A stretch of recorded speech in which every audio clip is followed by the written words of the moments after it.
But when we take a real look at the situation, yes, you may be lucky enough to have state-run health care and maybe even government health care, but many times you still can't pay the co-pays.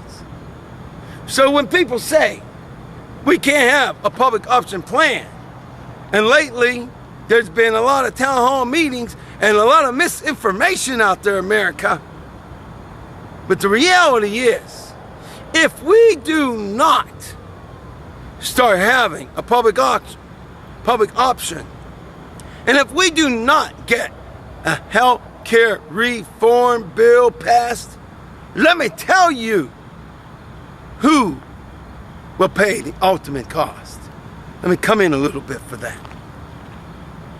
Who will pay the ultimate price will be somebody you love, or somebody who loves you.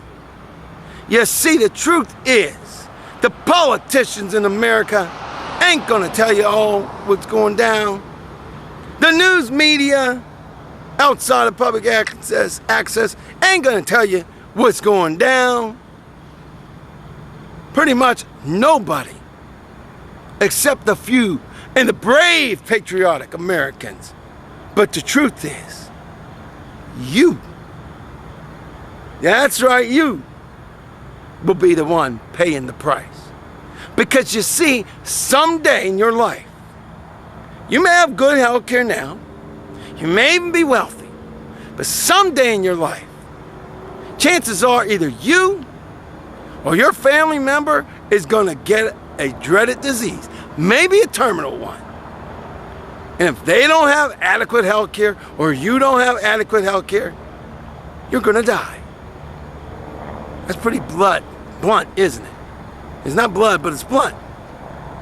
But it's the truth. So if we get this health care plan, you know what? It's gonna save your life. It's gonna save lives of untold millions of Americans. And as far as the cost is concerned, let's give a reality check to the politicians throughout the United States, and especially in Washington. Let's put our priorities in place. You see, we didn't waste all that money on wars and other things, or pet projects, or pork barrel projects, or things that don't really matter. Then we wouldn't need to ask the question, where will $1 trillion come from? Because we'd already have it in the bank. And while we're on that subject of how government isn't doing right, the Social Security, Medicaid, and Medicare funds are threatened to go bankrupt within 20 to 50 or 60 years. But did you know why? It's because every now and then, when the government wants to take money out of there, they pick on those programs.